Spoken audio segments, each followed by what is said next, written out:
Welcome back to the podcast, guys. Podcast 55.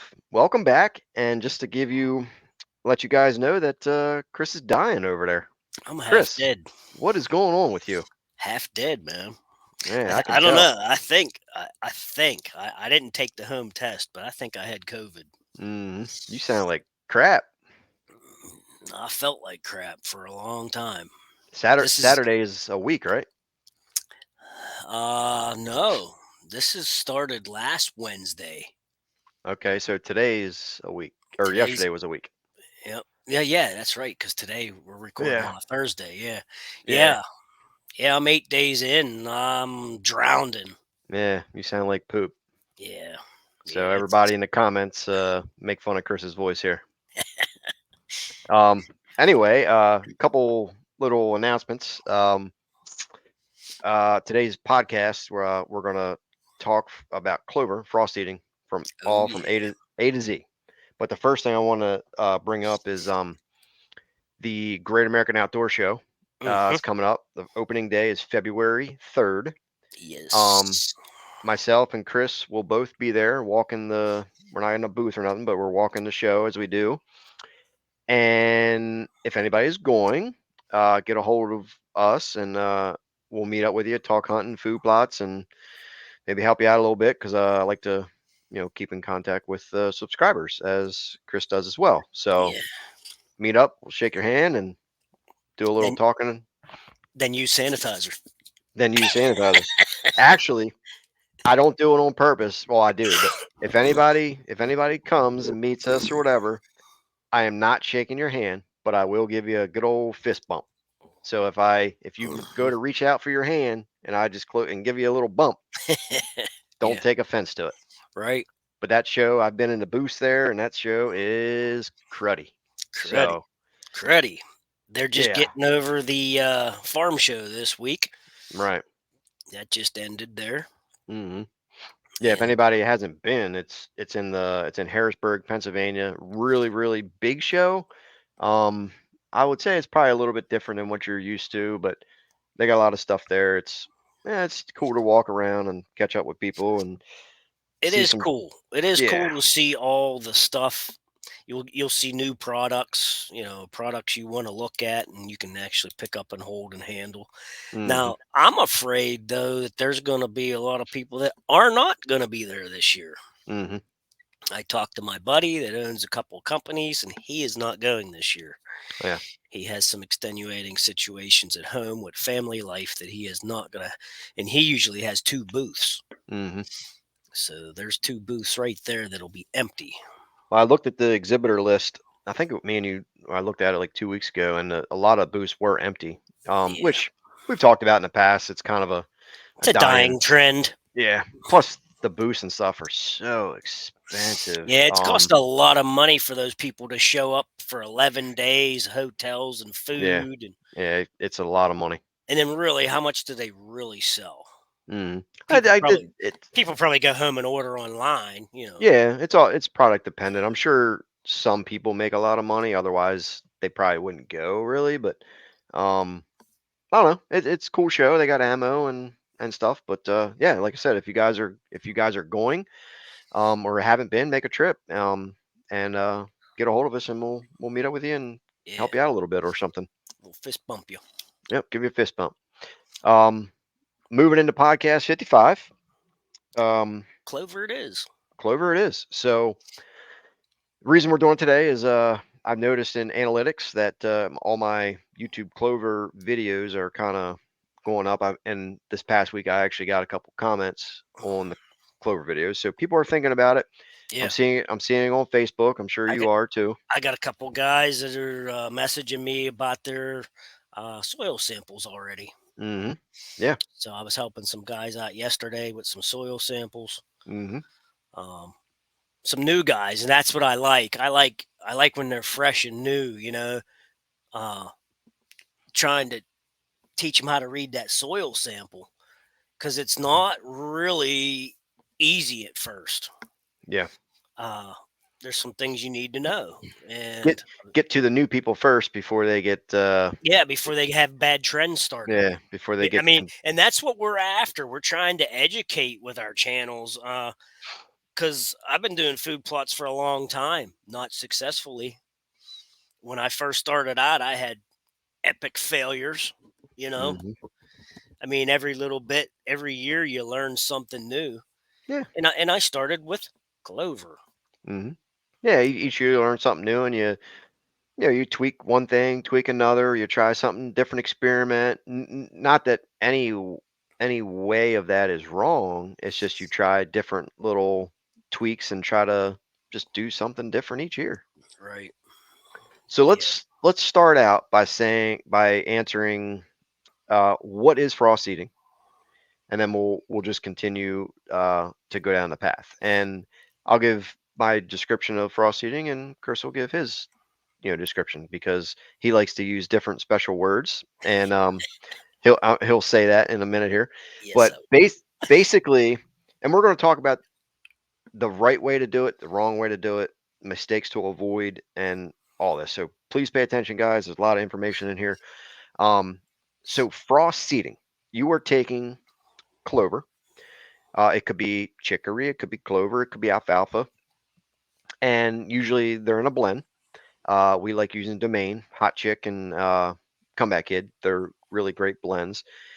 But frost seeding is basically means that you are taking this seed and throwing it, broadcasting it on top of the soil because that soil is frozen. And the soil freezes, it expands and contracts with sun. So early mornings, that soil is going to be frozen. Midday, when the sun's out, the soil melts and the ground expands and contracts. And it's basically Mother Nature's way of helping that seed get into the soil a little bit to germinate. Now, with that said, there's a right way and wrong way to do that.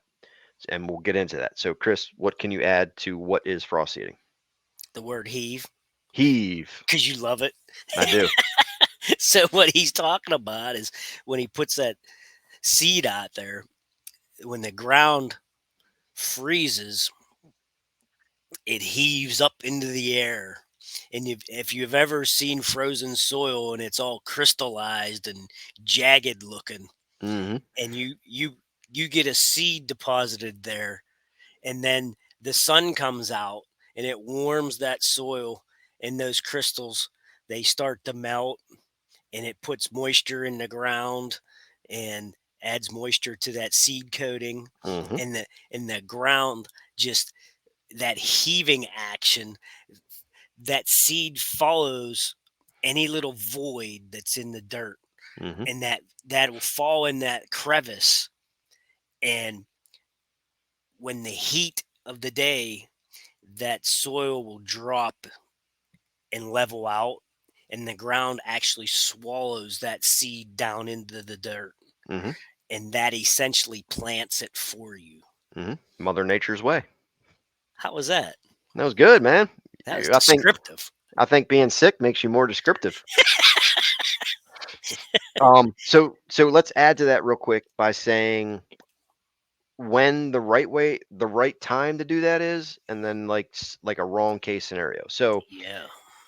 you frost eating, you have to have that freeze thaw effect. So you don't Right. want to do it, depending what state you're in. You don't want to do it at a time of year when the ground is completely frozen and it never thaws. And Right. you have that time period, And that's a buzzword right now. What are they calling it? Snow seeding or something? right? Yeah. People are getting swallowed into this. It's not a good deal. Yep. So that ground has to freeze and then thaw. It has to freeze and heave, and thaw for that seed to be worked into the soil. Now, you don't want to do it again when the ground is completely frozen. You're not having that effect. So you need to wait until the time frame you know best, your state, that state you're in, you'll see it. When that ground is frozen in the morning and then your daytime highs get above freezing, sun comes out and it melts that ground. Yes. That's the time period you want to do it. You don't want to do it too early in the season because the ground's not going to thaw and then the seed's going to be sitting on top and that just allows for erosion and allows for birds to peck your seeds away, basically. Correct. Now, why don't you describe um, about you can't just frost seed into any situation. Like you Yeah, have to have a prepared seed bed from the year before. So right. talk about that.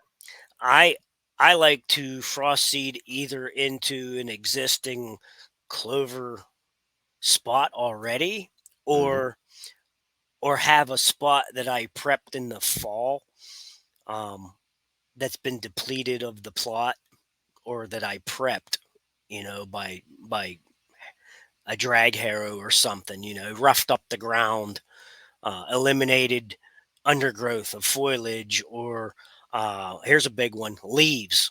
All the leaves that fell in the fall, Hmm. that matting effect of the leaves. Because if the clover falls and it lands on top of the leaves, or in a thatch layer or whatever, it's not going to get to the dirt and germinate. Hmm. So one of the things I've done most recently in the past 3 years is I bought a leaf blower, and I take that to my plots now, and I blow all the leaves off in the fall so that they're not there in the spring. And a lot of the undesirable things will wilt away during the winter time, and you'll be left with only good green growing things, and you'll see there will be a lot of dirt exposed. So that is a great way to prep ground for, for your spring.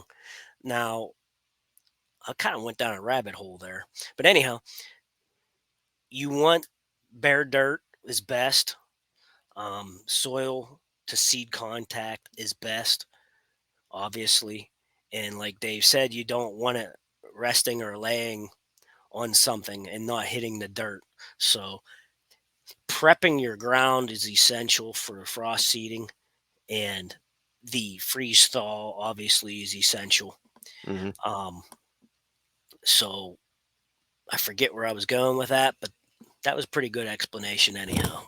Yeah, I'll just add to that on what you're saying is that a good thing to do would be to frost seed into like the previous year's annual food Uh, plot. Like, that's that's yeah, where I was going with that. yeah, My what you're my when you have like a brassica plot or something, or mhm, some blend or mixture that of an is annual. annual, Yeah. it will be depleted and will totally rot down to basically nothing over the winter Hmm. time. And when the snow is gone and you're just left with the bare dirt and your frost, and you're in PA here, it seems like you're frost seeding in the end of March time. And that's when it seems like you have those days that fall below freezing and then heats up above freezing during the day. Hmm. And you want a good week or two span there. Like sometimes I will actually watch the weather and time it. You know, I'll I'll be like, man, I got to frost seed this week because like it's not going to get below freezing anymore Hmm. at night. So I'll hurry up and frost seed then if I'm really pushing the envelope. But it seems like the end of March is a good time. But two, you don't want to put the stuff out there too quickly. Like you said, if you do it too early, like you said, bird predation, and it could rot or erode off, wash away. Hmm. So you don't want to get it out there too soon. Yeah. So I mean, timing is essential here. Yeah. Um, and you mentioned it, but we'll finish it up with the snow seeding.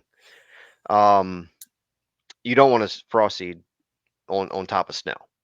When you have a layer of snow, I think it's a bad idea because it's been a trend like the past 2 years on social media is this snow seeding stuff.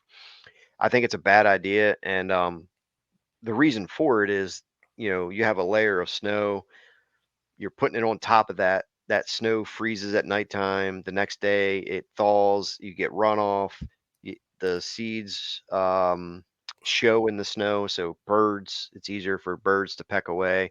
Now, I will say that if you have a time frame where you get a snow and then say a week later, 2 weeks later, you're starting to see bare ground because that snow is melting, I think that would be a good time when you have little patches of snow. Just go ahead and get it out because that snow is melting and the ground is thawed. You know, the sun's out. It's real sloppy, mush type soil. Slushy, muddy. That would be a good time to get the seed on there to help it get into the soil. But so keep that in mind. Annuals, you can frost seed in the last year's brassica plot, but it's not something that you can just go into a 100% unprepared field of grasses and just No, frost seed. Now, will you have some success with that? Well, yeah, you of might have course. some, but it's not going to be as successful as it would be if that ground, it's Yeah, all, no matter what it is in life, food, whatever it is, it's about the preparation. You yeah, have to have prepared soil. and if you're gonna convert something like I did on my destination plots, I converted horse pasture to food Hmm. plots. You have to first of all mow it as short as you can, and then let it go for a couple week and a half or 2 weeks. Let it get back to the growth stage, Hmm. and if you would like to use herbicide, that would be perfect time to do it because anything that's coming back, flushing back green, that's the time to hit it with herbicide, and you can kill that down. But herbicide's only effective if it's above 50 degrees at Hmm. the lowest point during the night. So Hmm. you're talking doing this late spring, Yeah. almost the summertime, Right. if you're doing that. So that's why we say it's better to establish, get it prepped in the fall, Hmm. the year before you want to plant something. So that's something you're going to have to think ahead for, you know, excuse me. Chris is coughing there.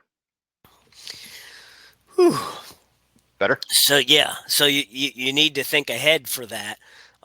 Don't think you're going to go out and, you know, kill it with Goliath and you're going to spread some clover seed. Hmm. That's probably not going to happen right away. You're going to Hmm. have to wait into late spring to do that. Hmm. So, but anyhow, yeah, if if you're going to establish that frost seeding wise, end of March time, perfect. But you'd better be prepared already with the soil.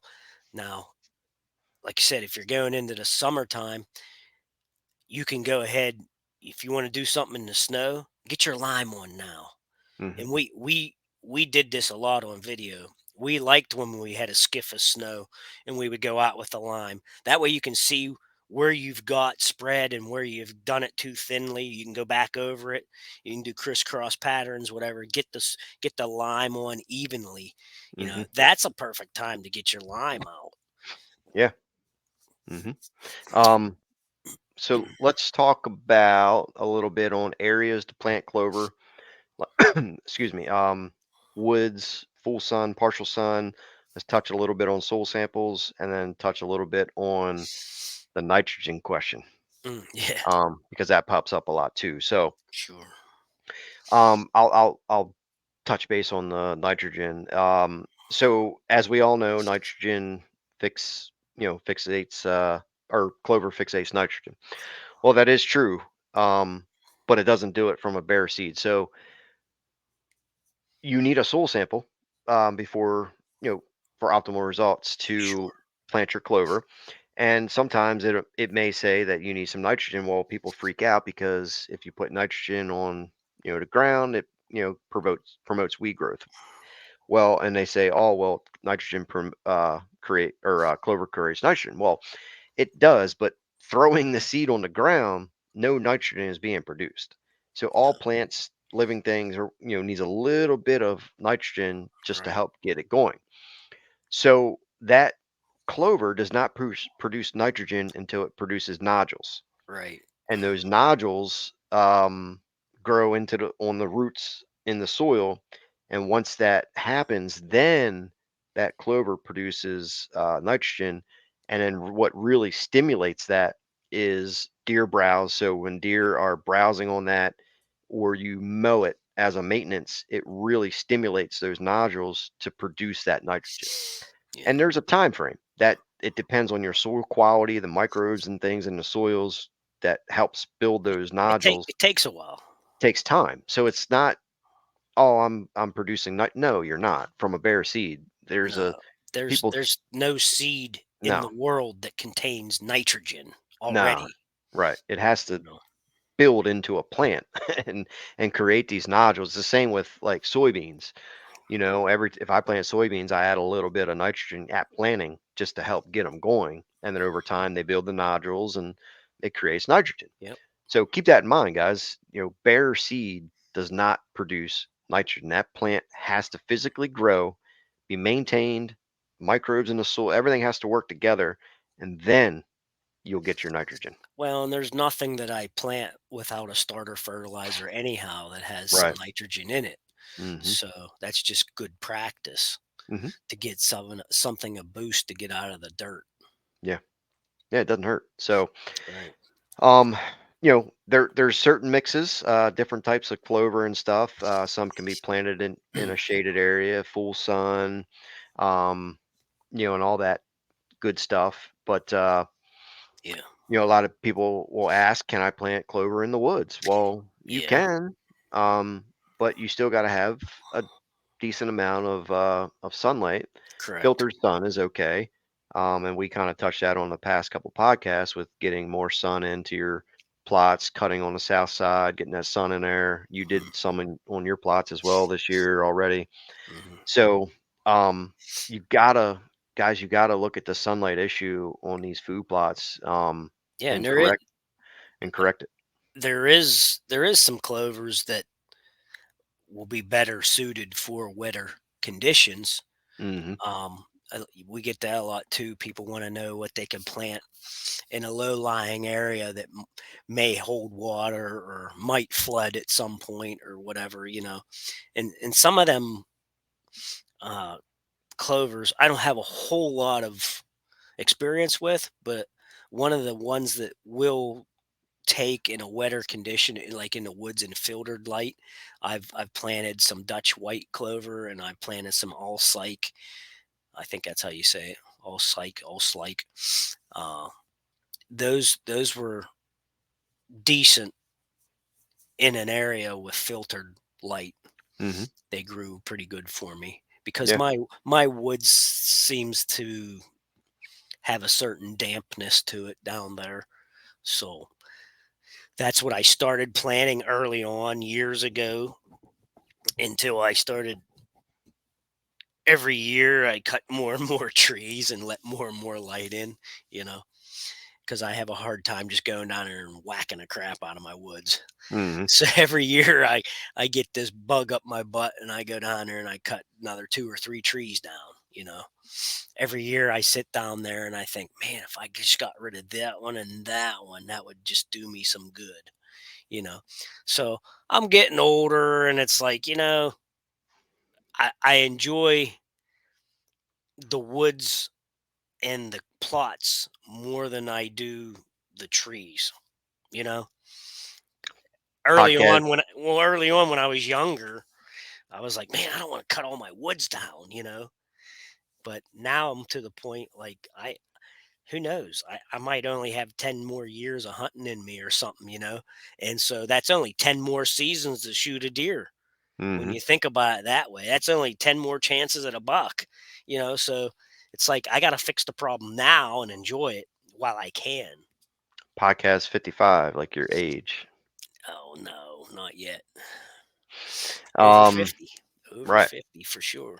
So clover, a lot of guys ask, will it grow in low pH? And my answer to that is yeah, it will, as long as you're getting some amendments on there, such as lime. So I have a video on my channel from the old farm on the old logging road where I had planted clover in I think it was a 4.7 pH, and it grew like crazy because we added lime at planting and it grew. So the guys that are having these fails with this low pH is because, guys will message me and say, Yeah, I got this quarter acre food plot. I added 50 pounds of lime, and I that's not going to do anything. It's not even going to help you out with is like a maintenance. Like you gotta, like guys, like lime. When you do a soil sample, it's going to tell you that you need thousands of pounds, Oh yeah, depending yeah, on what your current pH is. yeah. And people will, I'll get questions like, "Really? 4,000 pounds?" It's like, yeah, like it takes a lot of lime, and you may not add it all at once. You can do split applications with it, but yes, clover will, if you have a low pH area, don't just say, okay, I got low pH, I'm going to plant clover. Do something about it. Like Chris said, add your lime now with the snow or whatever, or the ground's, freezing and thawing because it'll help work the lime in that first, little bit of soil with that anyway. But yeah, it will grow, but fix the problem, Well, get a soil sample and get some lime on there. well, as an example, yesterday the guy I was working with, he sent me his sample on over Messenger, and I was looking at it, and he was freaking out because it said he needed 1,375 pounds of lime per acre.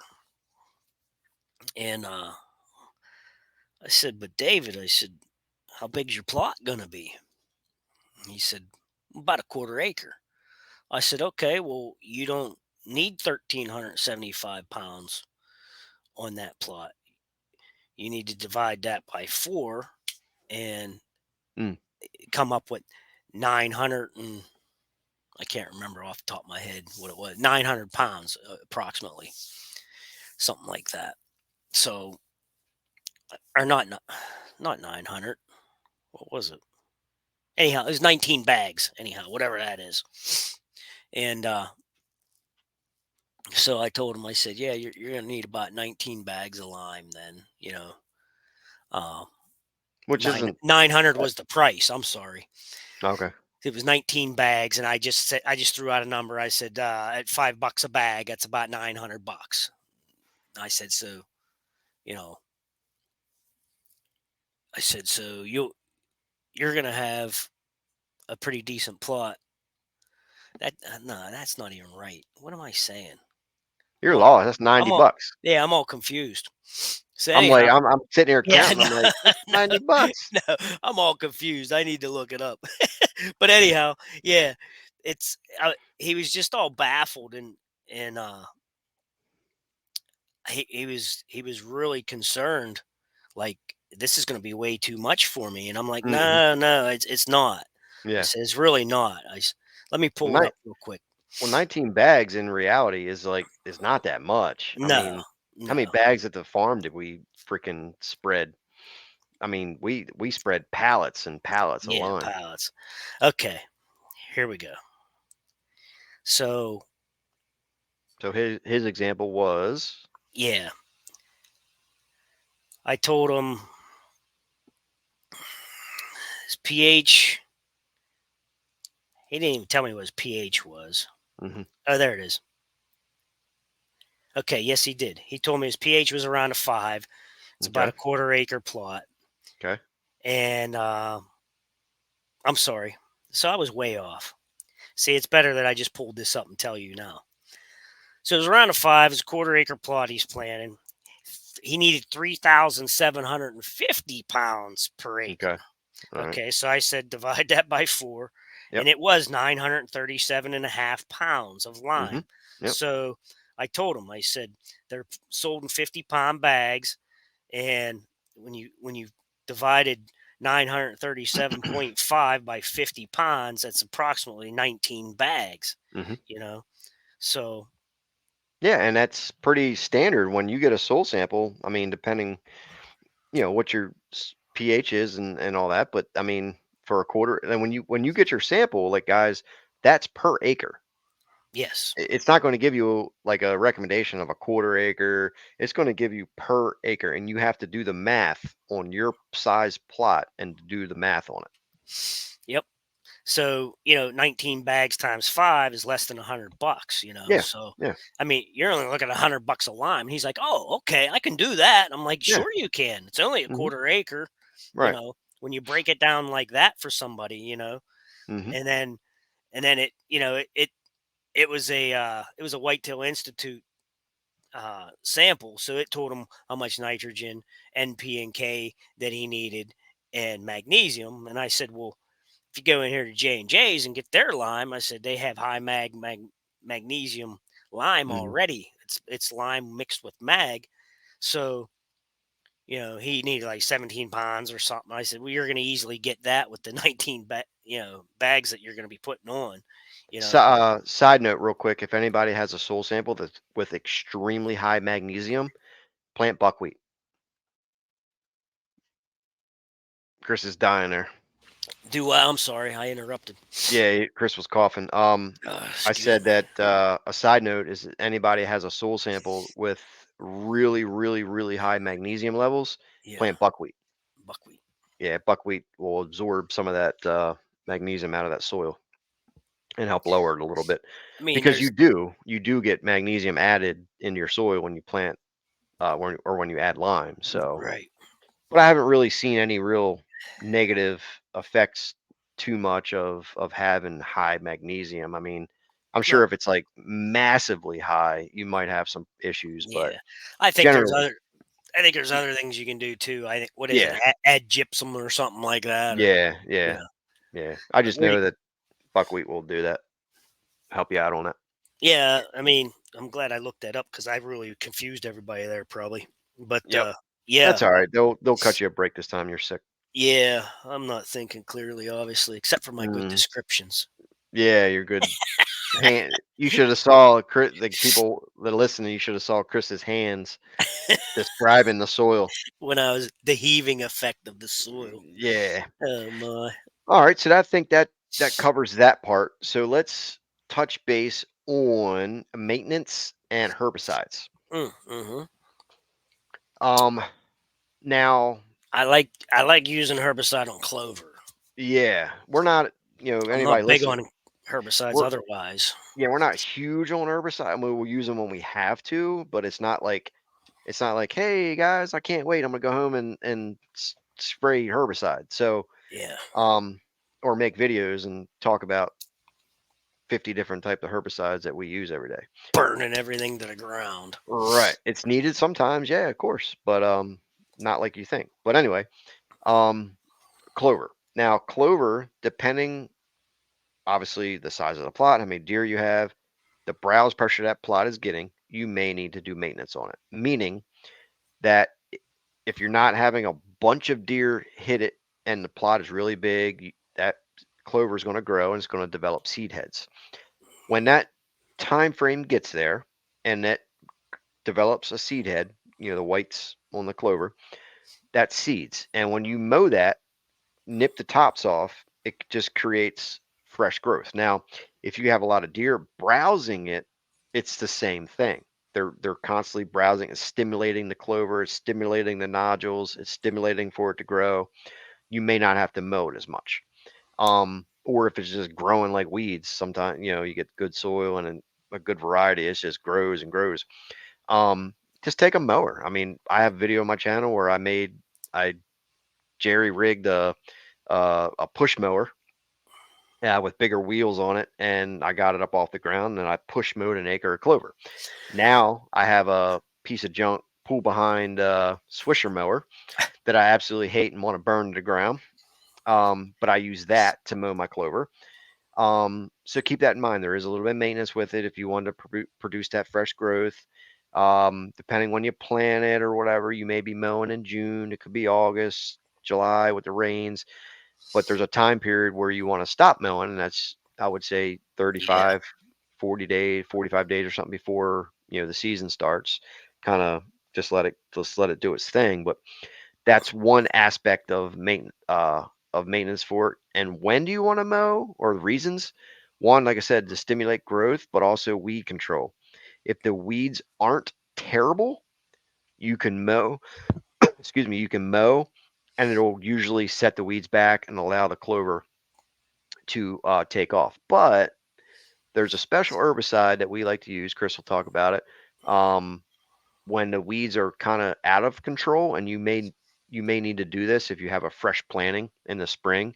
you're going to get weeds, and there's a simple way to take care of it. And Chris will talk about that. Well, we like to use a product called IMOX. Ooh, you said it, IMOX. Yes. Uh, it actually takes care of grasses and broadleaf, It does. and it's expensive, but it goes a long way. Well, You let's know, talk about it. What is it, $100? it's yeah, yeah, comes out around $100, and that's what, a quart, right? But yeah, but you said the magic word is it takes care of broadleaves and the grasses. It takes care of both. Yeah, so you don't need So separate ones. yeah, you've got these other name brands. Uh, should I say it or not? Uh, What's that? the company name. But there's other name Oh, brands yeah. out there, and they sell one for this Right. and Yep. one for that, and it's Hmm. only like an acre dose. Yeah, it's really expensive. Okay. And it's, yeah, it's like $60 or something. And then you got to add the crop oil to it too. That's another cost. And, you know, it's very expensive. I tried that stuff years ago, and it was weak. Like I did not have success with that stuff. I used one portion of it. I think it was the one that killed grass. Hmm. And it worked pretty good for me. It really did.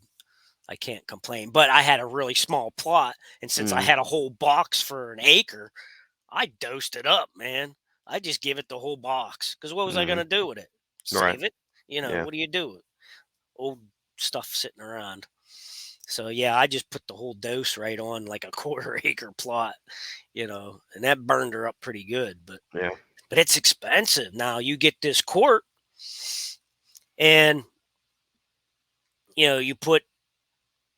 I like to I like to go a little hot. I put 8 or 9 ounces in my 15 gallons of water, and that should treat a whole acre depending on the speed you're going back and forth. And that seems to give me a pretty good burn. And yeah, that's a good product. And if you do use it that way, you should get about between 4 and 5 acres worth of Hmm. product that way. Yeah. So you can treat a lot of clover. So you might, if you have a hard time during the summer and you're so weedy and you think you need to spray, you could spray it early in the summer, and then you might be able to get a second spraying, late August or something, Hmm. early September. You might have to hit it again, who knows? But you're going to have enough product to do that, Hmm. depending Yeah. on how big your plots are. Yeah. Yeah. And I'll add to it where the IMOX will not harm your chicory. So you can, if you have a mix of clover and chicory, you can spray it. It won't harm that. But also when you do spray, keep in mind that it's kind of slow reacting a little bit. Um, so it's probably going to take like 2 weeks, It takes a while. Yeah. yeah, before you start seeing the stuff die that's in there. Um, but just wait it out, just Yeah. wait it out 14, 15, 16, 17 days. When the stuff starts turning brown, then you can mow, and you'll be set back. And then from there on out, you should just be able to mow. But yeah, IMOX, we have no stake in IMOX. It's No, a chemical that it's we use. it's a good product. We buy it. And like I said, it's like $100, but it works really well. You don't have to buy all these separate different chemicals for it. No. Clover.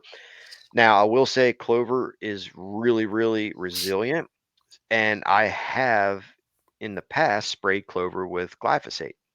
Yeah, you Um, can you you can do a can light, weak yep, dose it. yeah, and it will not harm it. I mean, No. I've actually sprayed a heavy dose of gly on a pure clover plot, Mm, and it's hard to kill. yeah. It's hard to kill. Yeah. Um, and Yeah. even when you do kill it or you till it back into the soil, it just grows right back. Yeah. So it's really resilient.